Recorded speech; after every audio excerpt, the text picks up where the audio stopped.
Hi అండి అందరికీ welcome to my channel. సింపుల్గా బెండకాయ వేపుడు కోసం హాఫ్ కేజీ బెండకాయలని ఉప్పు వేసిన నీళ్ళలో కడిగి ఇలా చిన్నగా కట్ చేసుకోవాలి. 10 పచ్చిమిర్చిని ఇలా చిన్నగా కట్ చేసుకొని కొంచెం కరివేపాకు, కొంచెం కొత్తిమీర తీసుకోవాలి.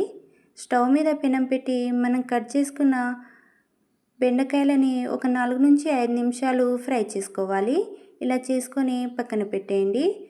స్టవ్ మీద కడాయి పెట్టి 3 టేబుల్ స్పూన్ల ఆయిలు, హాఫ్ టీ స్పూన్ జీరా, హాఫ్ టీ స్పూన్ ఆవాలు, మనం కట్ చేసి పెట్టుకున్న పచ్చిమిర్చి, కరివేపాకు వేసి 2 నుంచి 3 నిమిషాలు ఫ్రై చేసుకోవాలి.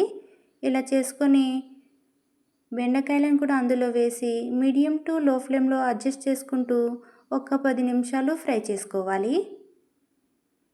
ఇలా 10 నిమిషాలు ఫ్రై చేసుకున్న తర్వాత ఇందులో 1 టీ స్పూన్ ఉప్పు, 1 టీ స్పూన్ పసుపు, 1 టీ స్పూన్ ధనియా పొడి వేసి లో ఫ్లేమ్లో ఒక 5 నిమిషాలు ఫ్రై చేసుకోవాలి. తర్వాత కొంచెం కొత్తిమీర వేసి దింపేయండి. వేడివేడి అన్నంతో మజ్జిగ కలుపుకొని తింటే చాలా బాగుంటుంది. ఒకసారి ట్రై చేయండి. సింపుల్గా చాలా బాగుంటుంది. ఒకసారి ట్రై చేసి కామెంట్ చేయండి.